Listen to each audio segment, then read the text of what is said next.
On passe à notre deuxième partie, donc du BTS, deuxième année, épreuve de culture générale, avec un exemple complet et quasi rédigé. Bon, j'ai pas rédigé tout, mais voilà, j'ai mis l'essentiel.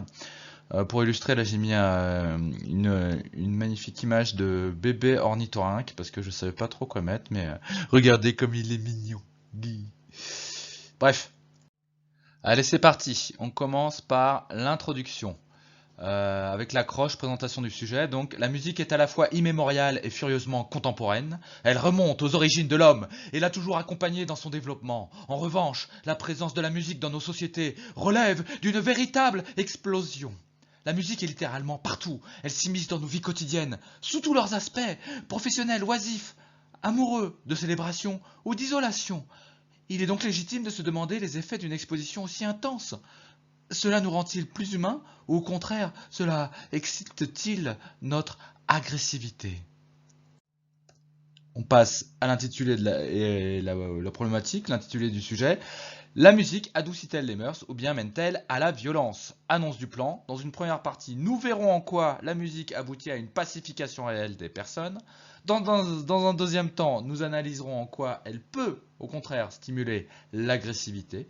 Enfin, nous examinerons comment, au final, elle permet de transcender la violence. Vous avez vu que j'ai mis en bleu. Nous verrons, nous analyserons, nous examinerons autant de mots-clés pour présenter les différentes parties, de manière à varier un peu la formulation. Alors, l'introduction fait un seul paragraphe, ok? Ne me faites pas des multiples paragraphes. Ne me mettez pas entre crochets intitulé problématique et annonce du plan. Ça, c'est juste pour vous repérer sur cette vidéo, mais vous le mettez pas sur la copie finale, d'accord? Avant d'attaquer le développement, vous sautez les lignes de manière à ce que ce soit clair, que on comprenne bien qu'entre l'introduction et le développement, bah voilà, il y a une séparation, qu'on comprenne bien où on en est. La structure d'un paragraphe de développement d'écriture personnelle, c'est quoi? C'est vous commencez par donner l'idée principale et après vous commentez les exemples. Voilà, c'est vraiment ça l'idée. Vous prenez vous donnez l'idée principale, après vous prenez beaucoup d'exemples que vous commentez. Alors, est-ce que je dois vous dire que vous faites un alinéa en début de chaque paragraphe? Bon, c'est quand même assez clair. Donc, chaque sous-partie, petit a, petit b, en fait, donne lieu à un paragraphe. Comme ça, c'est clair. Ok, la suite. Ah, oui, la musique adoucit les mœurs. La musique est capable d'influencer positivement les humeurs, ça c'est notre première grande sous-partie. Alors c'est l'idée principale. L'exemple déjà, c'est la musique entendue pendant l'enfance, la musique de la voix maternelle, des berceuses. On a un effet très fort de Dodo l'enfant d'eau. Ou fait dodo, Cola mon petit frère. C'est un effet tout à fait apaisant qui rappelle euh, l'enfance évidemment, qui berce, qui fait dormir même à l'âge adulte, hein, n'est-ce pas? On a envie de sucer son pouce.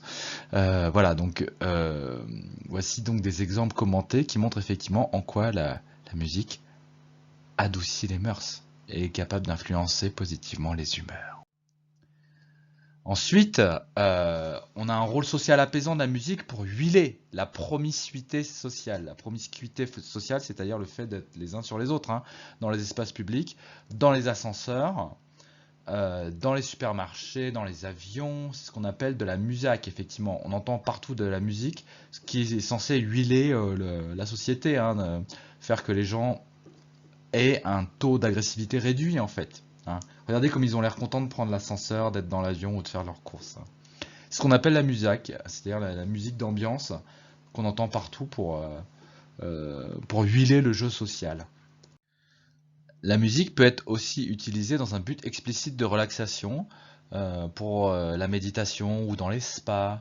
On utilise souvent de la musique New Age, qui se caractérise par l'emploi de synthétiseurs, de pianos, de bruits de nature, bruit du vent dans les branches, bruit d'eau qui coule, bruit de gouttes qui tombent, bruit de mer.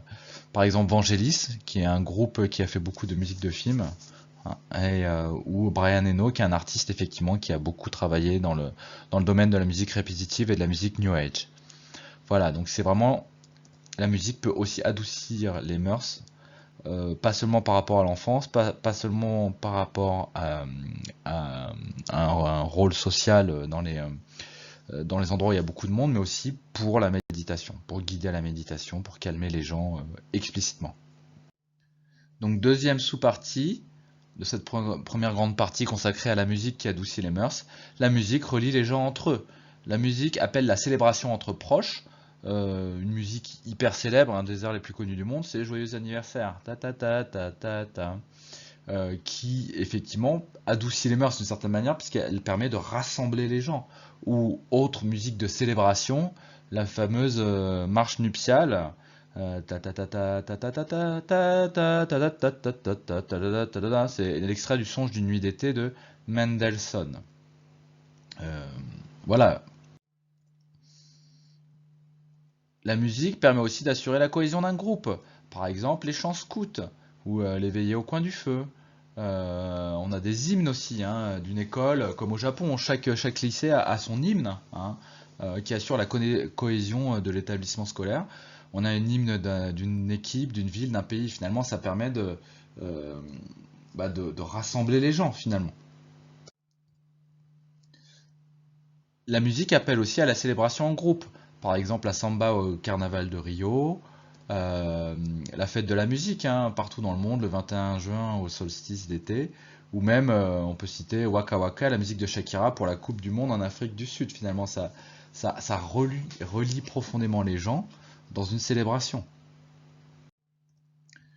Euh, la musique peut aussi avoir une fonction religieuse pendant la messe, la prière, par exemple, les groupes de gospel et les Negro Spirituals.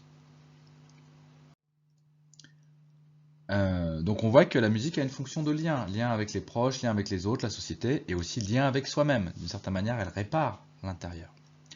Ça, c'est la fin de la première grande partie. On fait une mini transition, mais la musique n'a pas que des aspects. Oui, c'est ça, des aspects. Bon, hein, ok, il y a une faute d'orthographe. Hein. Oui, oui, bon, là, il n'a pas que des aspects positifs de pacification des mœurs. Elle peut aussi pousser à une certaine forme de violence. Vous voyez que vous mettez la mini transition à la fin de la première partie. Et là, vous me sautez des lignes avant la partie suivante pour bien montrer qu'on commence une nouvelle grande partie. Et non, la musique peut mener à la violence. Notre première grande partie, c'est la musique utilisée dans un but de violence militaire ou de violence d'État. Le premier exemple qu'on va donner, c'est la Marseillaise. On va prendre l'exemple de Flaubert qui dit dans le dictionnaire des idées reçues la musique non féminin adoucit les mœurs. Par exemple, la Marseillaise. Alors Flaubert, c'est le monsieur qui fait hu hu hu là, hein. Parce que évidemment tout ça est ironique. Musique, elle adoucit les mœurs. Par exemple, la Marseillaise. Flaubert sait très bien que la Marseillaise n'adoucit pas du tout les mœurs. C'est vraiment un chant guerrier. Donc voilà, son dictionnaire des idées reçues, c'est vraiment une sorte d'ouvrage très ironique où il se moque des stéréotypes, des préjugés de la société. Hein. Musique non féminin adoucit les mœurs, exemple la Marseillaise, c'est quelque chose que vous pouvez apprendre par cœur pour mettre comme citation si jamais on vous pose des questions sur le rôle de la musique. C'est facile à retenir hein, comme citation. Musique non féminin adoucit les mœurs, exemple la Marseillaise. Vous pouvez la mettre et c'est toujours bien d'avoir des citations pour enrichir votre écriture personnelle.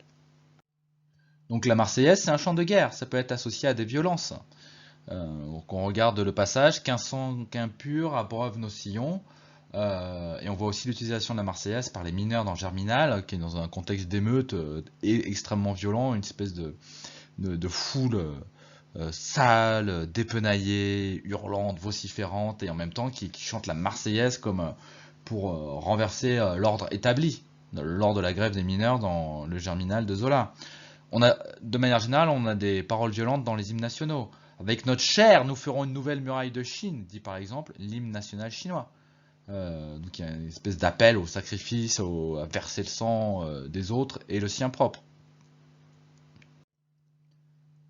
On a aussi un usage de la musique pendant les batailles pour donner du courage aux troupes.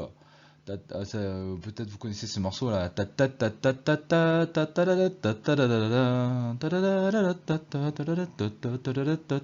Notamment au XVIIIe siècle, au XIXe siècle, on utilisait la musique pour donner du courage aux troupes. Il y avait tout un bataillon de musiciens intégrés dans les corps d'armée pour donner du rythme, de la cadence, pour se faire tuer joyeusement. La musique peut être utilisée pour imposer une discipline inhumaine ou instaurer une fausse atmosphère joyeuse au milieu de l'horreur. Comme par exemple dans les camps de concentration, par exemple décrits par Primo Levi. Là, on a une photo effectivement de quelqu'un qui est sur le point de se faire exécuter dans un camp de concentration avec un orchestre qui joue pour mettre une bonne ambiance, pour présider à cette exécution. Donc c'est vraiment quelque chose d'inhumain, un usage complètement tordu de la musique. Usage complètement tordu de la musique qu'on retrouve à Guantanamo, puisqu'on a utilisé la musique utilisée à un seuil de décibels extrêmement fort, au-delà du seuil de douleur, pour torturer les prisonniers de Guantanamo. Notre deuxième sous-partie de notre deuxième partie, c'est la musique peut inciter directement à la violence. Pour l'instant, on a vu effectivement un usage un peu tordu de la musique, mais la musique, elle peut contenir des idées de nationalisme, de racisme et de xénophobie. L'exemple qu'on peut donner, c'est les skinheads, tels qu'ils ont évolué dans les années 80, puisqu'à la base c'était pas comme ça, mais bon, finalement c'est devenu complètement d'extrême droite. C'est devenu une musique de ralliement des mouvements néofascistes. Hein. Regardez un petit peu l'emblème qu'il y a derrière, avec le drapeau, avec les marteaux, le crâne rasé, les tatouages, avec les svastikas, les croix gammées et tout ça. Enfin, il y a cette idée souvent dans la musique telle qu'elle est pensée par les skinheads. Mais il n'y a pas que les skinheads, il y a aussi le rap violent. Karis dans Zo dit les singes viennent de sortir du zoo. Il fait un clip avec des jeunes de banlieue, avec des kalachnikovs. Finalement, il y a tout ce côté compétition entre rappeurs pour paraître le plus méchant, le plus dangereux. Voilà, l'audi, la kalachnikov, etc. La drogue, le machin. Ce côté violent, quoi. Incitation à la violence et mafieux, quoi. On a un exemple concret, vous pouvez parler de Varg Vikernes, je suis pas sûr comment ça se prononce, mais bon, c'est le leader d'un groupe de brutal death metal satanique qui a suivi l'idéologie de son groupe de musique Burzum. Il a participé à plusieurs incendies d'églises en Norvège, ainsi qu'à l'assassinat d'un musicien concurrent. Il est sorti de prison après 19 ans de détention. Il est chef de file des mouvements écofascistes. Et pour la petite histoire, il habite en France. Je crois qu'il est en Auvergne. Donc si vous passez en Auvergne, vous voyez à peu près où il est. Allez lui dire un petit bonjour et il vous recevra un coup de fusil certainement. Bon. Donc tout ça pour dire que la musique peut donc participer à la violence de la société, la favoriser, la provoquer. On fait une mini transition vers notre troisième partie. On ne peut pas réduire la musique à un simple pouce au crime. L'interaction de la musique avec la violence, c'est beaucoup plus complexe que cela. Et là encore, on saute des lignes avant la partie suivante. Hop, regardez comme ils sont contents de sauter, d'exprimer la force de la jeunesse à travers la musique. C'est la musique, on peut dire qu'en troisième partie, que la musique sublime la violence. Alors sublimer, ça veut dire transposer des pulsions sur un plan supérieur de réalisation, par l'art, par l'action, de façon consciente ou non. Ça, on va y revenir dans un instant. Vous voyez que la troisième partie, effectivement, est plus difficile à trouver. Il faut trouver une nouvelle manière d'interroger le sujet. Finalement, ce qui est en jeu, c'est aussi la question de la violence dans la musique. Est-ce qu'une musique violente pousse forcément à la violence? On va voir ça. Par exemple, on peut affirmer que la perception de la violence en musique est souvent à l'appréciation de chacun. La musique violente incite rarement à la violence en soi, c'est l'interprétation et l'usage que l'on en fait. On va prendre un exemple, c'est KMFDM, qui est un groupe anarchiste et anticonformiste, qui était le groupe favori des tueurs de Columbine. Donc voilà, KMFDM, voici les tueurs de Columbine. Donc ils ont écouté cette musique et ils ont pris leurs armes et ils ont été tirés sur des civils, sur leurs compagnons étudiants dans leur lycée. Mais le message des paroles a été déformé et mal interprété. KMFDM ne cautionne pas ce genre de violence du tout. C'est eux, dans leur petite tête, qui se sont dit « Allez les gars, on va faire un carton, quoi. » Voilà. bien sûr qu'il y a des éléments violents dans la musique de KMFDM, mais jamais euh, ils ont trouvé des gens assez bêtes pour le prendre au premier degré, quoi. Et tout art est subjectif, la perception est susceptible d'évoluer. Chaque nouveau style musical, le jazz d'abord, le rock ensuite, la techno, après le rap, chaque nouveau style musical a été qualifié de musique violente, de sauvage, avant d'évoluer dans la perception de la société et finir par être accepté.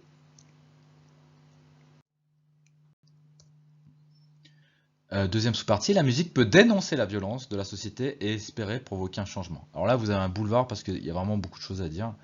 Il y a des exemples innombrables. Par exemple, Gustav Holst dans Mars, celui qui apporte la guerre en 1914. C'est un morceau de musique symphonique qui, par sa tonalité martiale, guerrière, veut au contraire dénoncer la guerre. Il retourne la violence du morceau contre lui-même, finalement. Ensuite, une musique va être perçue comme violente par l'un et harmonieuse par l'autre. La musique ne fait pas l'unanimité, c'est vrai.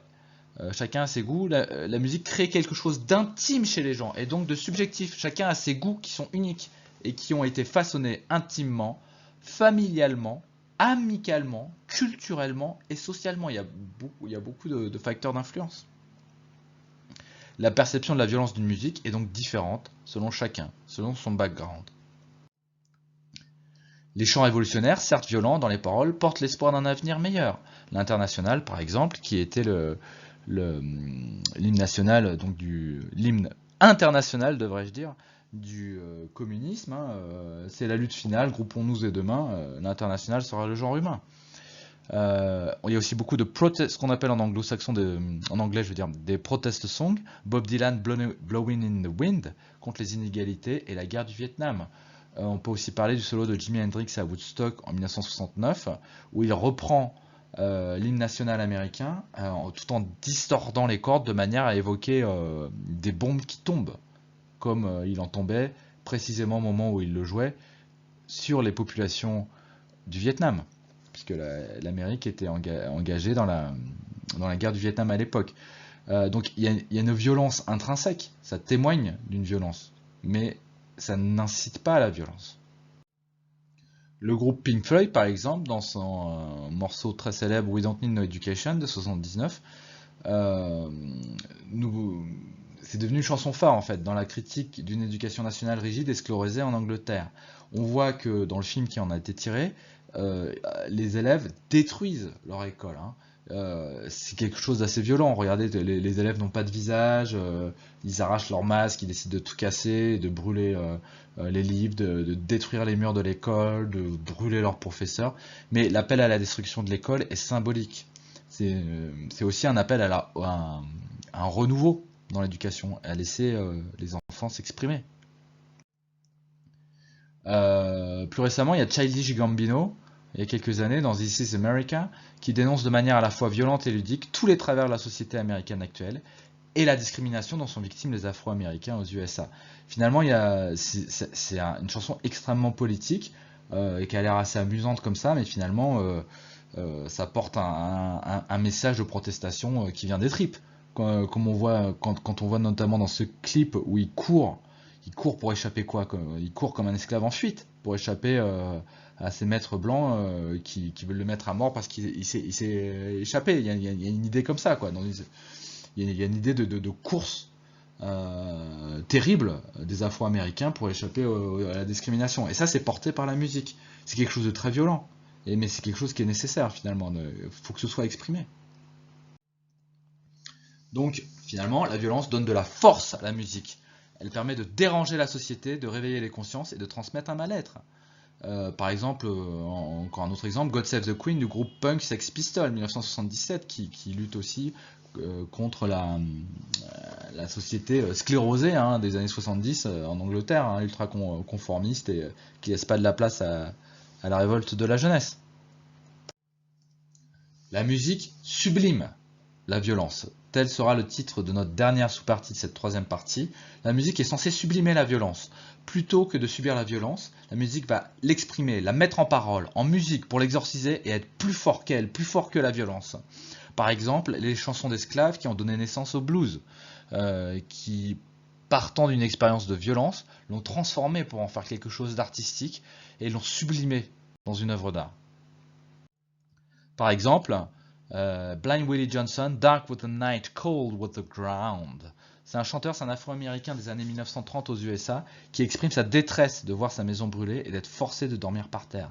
Et il part de quelque chose de violent pour en faire de la musique, pour dominer la situation d'une certaine manière.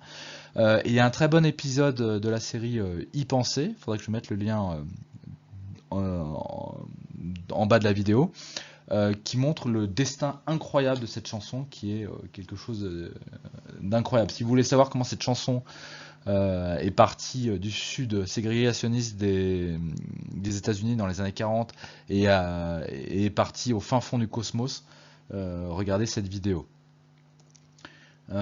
Également, il y a Billie Holiday, Strange Fruit, contre le lynchage des Noirs aux USA. Finalement, la musique permet de témoigner. Regardez cette belle photo, effectivement, on sent bien que sur cette photo, il y a tout son cœur, toutes ses tripes sortent dans ce champ de protestation. Donc la musique peut témoigner d'une expérience violente et la transformer en une œuvre d'art. Telle est l'idée principale. Comme disait Nine Inch Nails, l'art et l'action sans la violence. C'est joli. Et Georges Braque, qui est un peintre cubiste du début du XXe siècle, qui disait « L'art est une blessure qui se transforme en lumière ». C'est une très belle citation que je vous conseille de retenir. Effectivement, à partir d'une blessure originelle, à partir d'une violence qui est faite sur l'individu, transformée par l'art, par la musique, en lumière. La musique consiste à transformer une expérience personnelle intime, parfois d'amour, parfois de violence, et de la transformer en une œuvre d'art. De la douleur, il s'agit de faire surgir la beauté. On arrive à notre conclusion. En conclusion, on peut dire que la musique, certes, adoucit les mœurs, son action est efficace et prouvée pour apaiser les hommes, mais aussi pour les relier dans une expérience commune, faire baisser la tension et la violence dans la société. Cependant, certains aspects de la musique peuvent aussi pousser à la violence, et la musique elle-même peut être utilisée dans un but violent, de propagande, de persécution ou de torture. Vous voyez à quel point on résume ce qu'on a dit, hein. Mais la musique est ce que l'on en fait. Ce sont les interprétations humaines qui salissent la puissance de la musique et l'utilisent dans un but violent ou pervers. L'art humain par excellence, la musique permet d'exprimer les ressentis les plus profonds et de les livrer sous forme d'œuvres artistiques. La musique sublime et libère. Et voilà. Et ça nous fait notre écriture personnelle. Bonne journée.